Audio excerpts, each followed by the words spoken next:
Hi, everyone, and welcome to another episode of Worthyworthitpriceless. This may or may not be my 300th episode. Uh, for some reason, my counter is all wrong on certain sites, but either way, we're just going to go with it. As this is my 300-ish episode, we'll put it that way, just in case I'm wrong. But the title of this episode is Love Doesn't Hurt. And I believe that it was something that I know that I needed to hear at a certain age.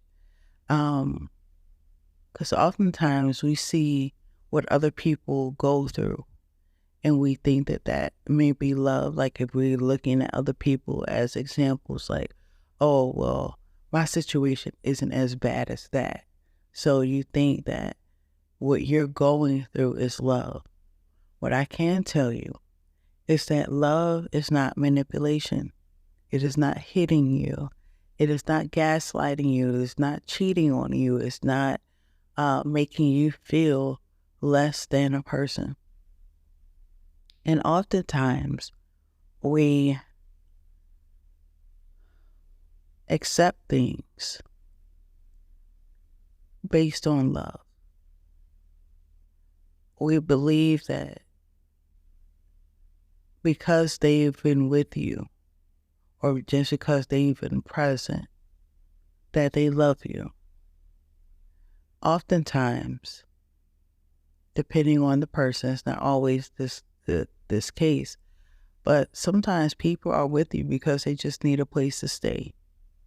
And I know that may hurt, that may sting, but we may accept behaviors thinking that is love, but they have ulterior motives. And that is something that you have to be on the lookout for. Love is not using you. And what I want to come against is the thought of staying with someone hoping that they will change. Oftentimes, we're with someone because obviously in our hearts, we love them. And you think that you can love someone into change.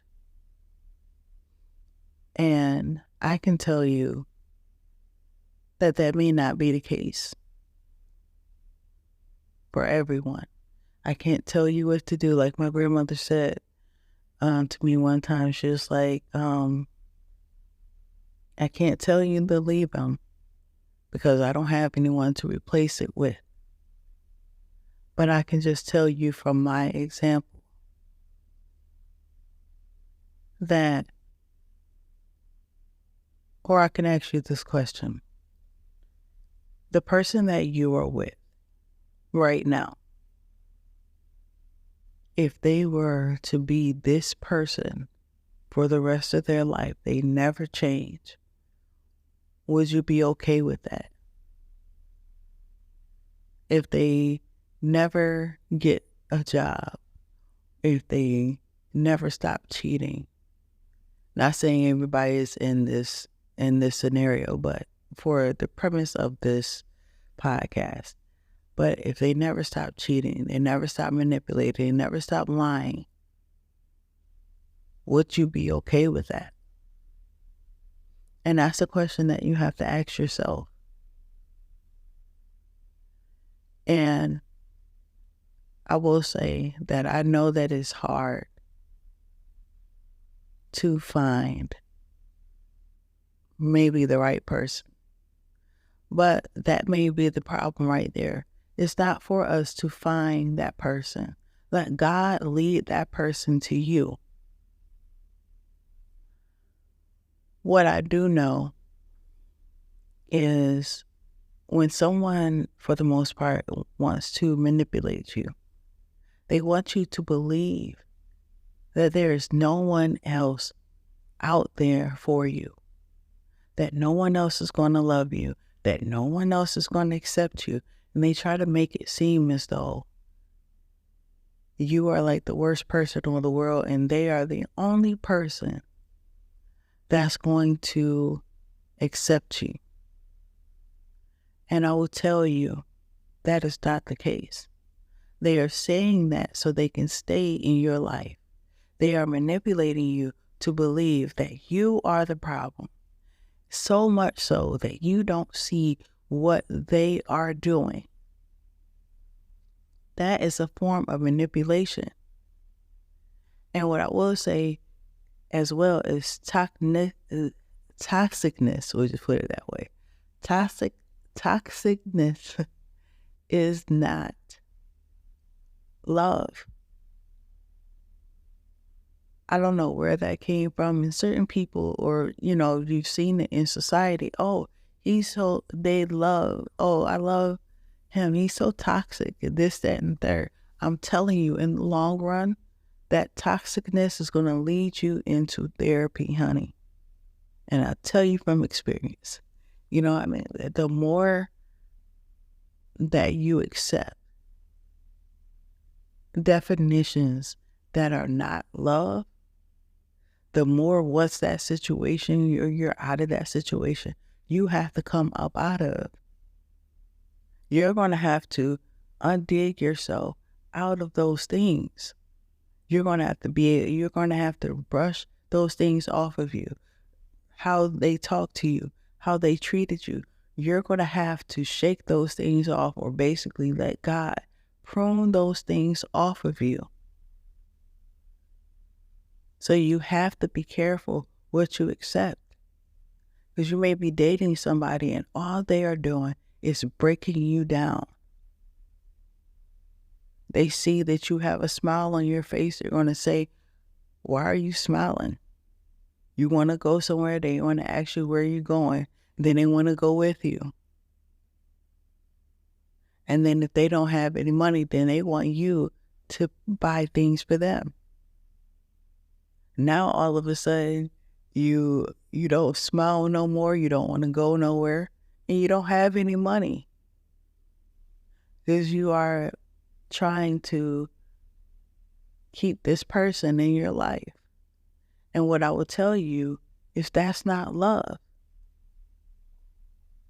Oftentimes, we just accept things because somebody was around, or we have history, or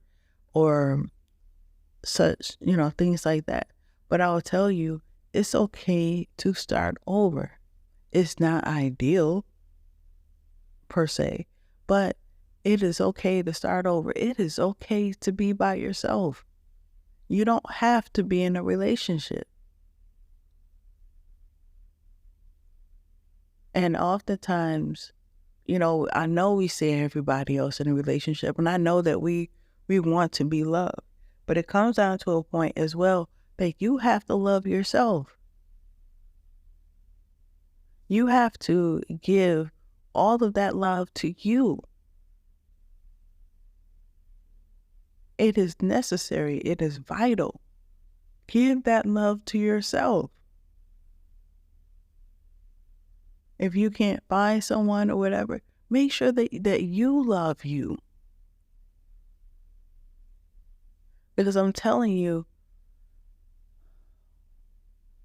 what you accept is what you'll have to heal from. And that may be a harsh reality for a lot of people. You will have to go to therapy to undo what they have done to you. The gaslighting, the manipulation. Oh, I stayed out because you always are complaining about everything. And it's like, dude, I'm just trying to help you be a better person.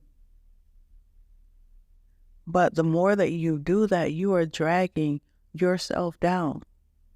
You're dragging down your self-esteem, your self-worth, all of that. And the more that you cater to someone that doesn't love you, it is hurting you more and more. And not to mention, and I didn't speak on this, but even situations where someone hits you, That is not love. And I know that just depends on the household that you lived in. That may be something that you may have seen someone tolerate, and that may have been an excuse that you've heard. Oh, they only love me because they hit me, or they, you know what I mean? Or I've heard people say, if you loved me, you would hit me. And no, absolutely not. And so, what I wanted to say is, when you see those red flags early on in the relationship, make sure that you get away safely as possible, because there may be no tomorrow for you if you don't. And there's basically no other way to say it. Before you get in too deep with someone, I would say that. Before you get in too deep with someone, make sure that you are paying attention to the red flags.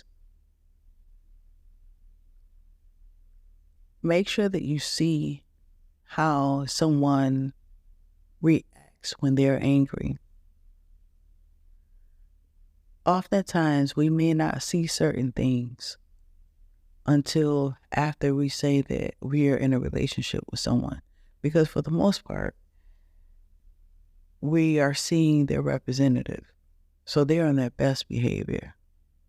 They may bring you flowers. They do, all these different things just to get you closer, get close to you. They will say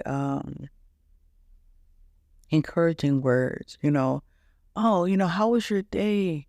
Oh, that's how he or she treats you? Oh, I would never do you that way. Just to pull you away, or this, that, the third, just for you to be in their life. And the next thing you know, they are sucking you dry. Sucking all your energy dry, maybe even your finances, all those things. Make sure that you're not so blinded by love or wanting to be with someone so much that you ignore the red flags. How they speak to you, even in an argument when they're angry. Is it a silent treatment all the time, or are they belittling you? They're making excuses for not coming home, not doing, what they should be doing, like the bare minimum. Because what they'll do is they're making it seem as though, like I stated before, but they're making it seem like their behavior is your problem or is your fault. And so what you'll do is you will work harder to have them in your life, whereas they're not doing anything. They're not changing or anything, but they have you feeling as though everything is your fault. So as they're making you feel as though everything is your fault, so you won't pay attention to what they're doing. That's basically what it is. So what I will say is, based on the Bible, sometimes we may not have a real definition of what love is. So we'll go from the Bible, and I will let you guys go. But from 1 Corinthians 13, verses 4 and 5, it says, love is patient, love is kind. Love is not jealous or boastful or proud or rude. It doesn't demand its own way. It's not irritable, and it keeps no record of being wronged. Are you in a relationship that has those types of qualities? Or is it the opposite? It's a question that you may need to ask yourself and reflect on and take action once you have made the decision. So with that being said, and if you've gotten this far, thank you so much. I appreciate you for allowing me to come into your homes, your office, your car, or wherever you listen to this. I don't take it for granted, each listen that I have or anything like that. I appreciate every single one of you. Until next time, always know that you are worthy, worth it, and priceless. You are so worthy of love. And when the time is right, the right person will come. Until next time, love you guys. Bye.